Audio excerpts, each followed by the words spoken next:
Welcome to another cast here on Tasteless TV on my YouTube channel. This is a good one. I'm excited. We've got Shine versus JyJ. We've also got somebody buying my merch. I do stream these games live, or these casts live on Twitch. There's just purchased micro/macro. That's the one I'm wearing! And one other item. Keep up the good work, boss. So we got this. Time for ASLing. This is a micro macro shirt in Korean. One of the classics from the Handsome Nerd, which is no longer a site we sell merch on. So yeah, check that out. This is also a plug for that. As you can see, with it being live, we do get alerts live. We have Shine down here in the bottom left. We have JyJ over here in the top left. Both players sharing this side of the map. And, you know, we have two very different players here. Shine is a very, very, I would say, risk-averse player. He likes to play the mechanical style. When I watch him play, he actually reminds me a bit of Hydra back in the day. Very clean, very comfortable with his mechanics. Doesn't like to play odds games. And that's what's going to make this so fun, is he's going up against Shine. And Shine is literally the cheesiest player in all of ASL. He has some of the wildest builds. I could see in chat earlier someone mentioned bag of builds. Yeah, that's what they call them out here, or the Korean language equivalent of bag of builds. And it's not just like, oh, I'm going to 4-pool you, or I'm going to do, I'm going to Hydra bust the Protoss. He has these really weird mid-game moves. He likes to do drops a lot. He'll like to hide hatcheries, sometimes not for an expansion, but for some kind of weird rush. And it's very difficult for players to plan against him. And he labs all these strategies out on the ladder, which is what this game is from. This is from the very top of the ladder. And so let's see what he does. And again, the scary thing about Shine, and I always want to preface this when we get a player who's cheesy and aggressive, but is actually one of the best players in the world, is he can play a macro game. And that's what the challenge is. If it was just about holding cheese, then that wouldn't be the whole story. The fact is he can play very straight up, but he's on some kind of, if you want to put it on a spectrum, he's much more likely to do some kind of crazy aggro stuff. Now in this game, we have JyJ. He's made 2 depots here. His barracks has been lifted, and his command center is being landed, I would assume, down here. He sees now that there's no Zerglings that have hatched just yet, so he's feeling safe. He's going to reconfigure his position out here now. The SCV does at the last second spot that later has started, and he's actually sending the Marine down here to pressure. Now, you got to be careful because the Marine is pretty bad versus Zerglings unless you get enough of them that the Zerglings are mowed down before they get too close. Those 2 Zerglings are coming out now. So the layer continues on. The SCV is going to be chased. The 2 Marines go back. Whenever you see a move like this, by the way, it might look like nothing's happening. He's forcing Zerglings. That's what's really going on. And when you force 2 Zerglings, you've denied them 1 drone. And then when you run back, you don't, they don't get any value from those Zerglings. So it's a way to control the Zergs. It was one of the harder concepts, I think, for most StarCraft players to wrap their head around, especially if you didn't play Zerg, but it's a core component of playing against them today. We got more Lings coming. We've got the layer about to finish. And I would assume this is going to be Spire play. But it's Shine, you never know. There it is. Spire inbound. So the position of the barracks is really good. I mean, the Marines can, if they need to, run back here, and there's just a small entrance to come through. Yeah, the SCVs are a little bit vulnerable, but it's always kind of tough to get them as well. The Marines will just come down and shoot, and he'll move the SCVs away. So it's a very fluid, turtled position, but it is... Oh, hold on. A lot of Lings come in, and this is not quite walled in, and it's because Shine overmade Lings, and it looks like it barely didn't work. Whoa. There's more still coming up, though. I didn't even catch this. I was just pointing out this position, and then here we are. Medics are out. There might just barely be enough. JyJ's control is so good.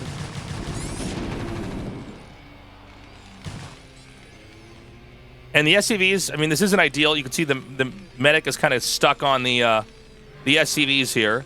And, dude, he's just still making lings. This is crazy. The Spire's almost done. So is the second gas. The Fire Bat's going to come out, but you got to be careful. Shine is, he's counterintuitive. Normally when a rush like that fails, you start to make drones, but not Shine. So he's keeping the lings way back. He's hoping that this Overlord can spot movement down like this, and maybe he could run into the main. But now he's going to run back down. Let's go back over here. What do we got? More mutas coming. Air attack being upgraded. A scan here will see the second gas. That basically tells you there is a Spire here. And back at home. Infantry range, infantry weapons, and a bunker. 15 drones to 30 SCVs. We need to see what kind of damage the Mutalisks can do.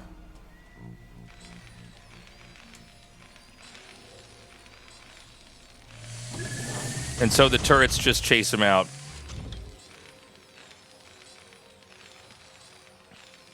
Now, we have so many mutas coming up. And we got to see what he can get done. The turret placement, by the way, it's very sparse, but it's kind of perfect when you look at it. Just the one turret here, a second one coming. He's got the 4. The quad turret set up like this. This is always an annoying position to cover because the mutas can come over the edge and hit you. And the turrets don't get that much time to actually fire. I think we're about to see that illustrated over here right now.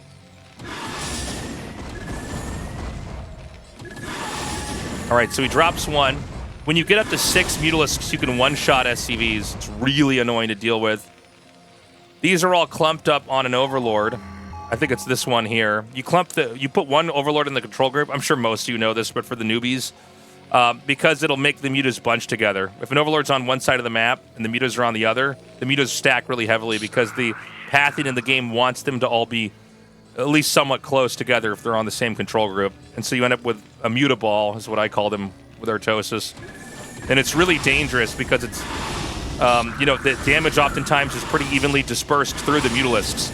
He comes in, he takes out several more SCVs. The Marines are not at a great angle. He trades a couple shots, only gets 1 Marine. He tries to come back through here, and he's going to really get chewed up on the way back out, only leaving 5 Mutalisks left. You can see more mutas are rallied back up over here. There's an Overlord here. Sorry, that's not the best play-by-play. I thought it might be a drone to make a hatchery. Now that I look at it on the mini-map, it's like a drone with really good vision. It's an eagle-eyed drone. Now, he has to try to take the angles where the Marines are not all fully covered. There are Zerglings out. It's never cut and dry. Oh, good snipe on the Fire Bat. That could telegraph that there are Zerglings ready to attack him, by the way, when you see him targeting that. He does drop some mutas. Air weapons is done. So it's going to be 10 damage instead of 9.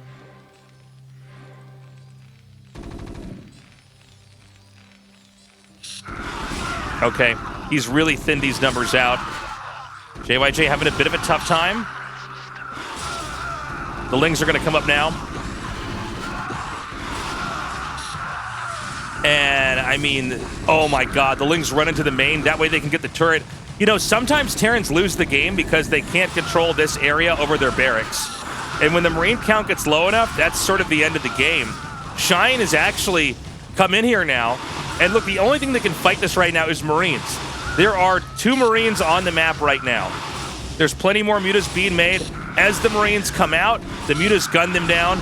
It's just 4 mutas. A turret in the distance is going to be trying to cover this area. If he can get these Lings over here to maybe even kill that turret, you can see he's made the Vulture to basically kill the Lings, but the mutas are still in control right now.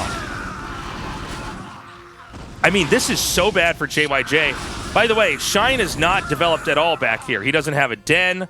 He has, what, 1 drone? Now he just uses one of his 2 drones that are mining minerals to go back and make a Hydralisk den, so he's almost running on empty at this point in time.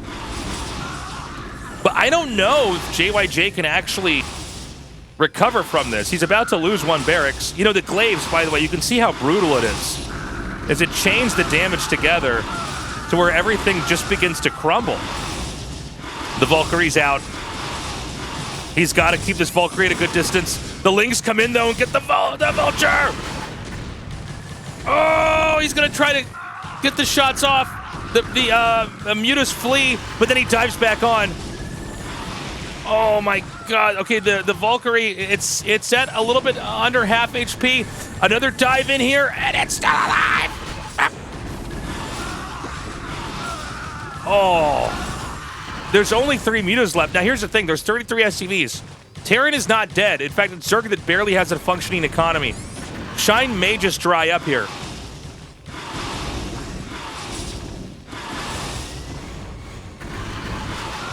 Oh my god. Okay, he's keeping the Marine count then. But again, another Valkyrie's in the mail. He's got 2 SCVs to repair here. Really good control by JyJ. That's some of the best Valkyrie control I've ever seen. Ling's coming. A lot more. He always kept 1 fire bat and 1 Marine in the bunker, by the way. That's like a real... That's something you can actually like write down to remember in a moment like this. Never fully empty the bunker. Suddenly the game becomes silent. 2 Valkyries, a tank, 6 Marines. 2 Mutas? Is that it? Really? Even the Overlords are going home. Now come the Lurkers. We're going to have 4. Well, once he has the minerals to afford it. There was no second hatchery. There's 1 drone mining minerals. Obviously 3 in gas. You always have 3 in gas. But the SCV count's starting to go back up. We're up to 35. And, 3 Valkyries? Yeah. I mean, that's going to be it, because once you can actually hit the... Once you can hit the Mutas and kill them, you can just go kill all the Overlords, and that ends the game. So, kind of an interesting interaction there. I mean, it's a reminder of why Shine is so dangerous to play against, especially with that Ling attack early on. But also, you can really see he knows how to take a fight. He knows how to come in, take the turrets out with the Lings, and then let the Mutas take out the Marines. JyJ though, knows to get that Vulture out, get the Valkyrie out. And even though it seems like JyJ is on the verge of death, you got to remember he has double the workers. With double the workers, you can always recover. It's just about lasting long enough. Check out tastelessthreads.com, where you can see the getting beard dandruff on this shirt. You can see the cool stuff I got there. It's the same shirt that somebody in the chat ordered. I do stream this live on Twitch, so feel free to join me there at twitch.tv/tastelesstv. And please subscribe to the YouTube. Leave a comment in the comment sections, and yeah. Thank you for watching. Bye-bye.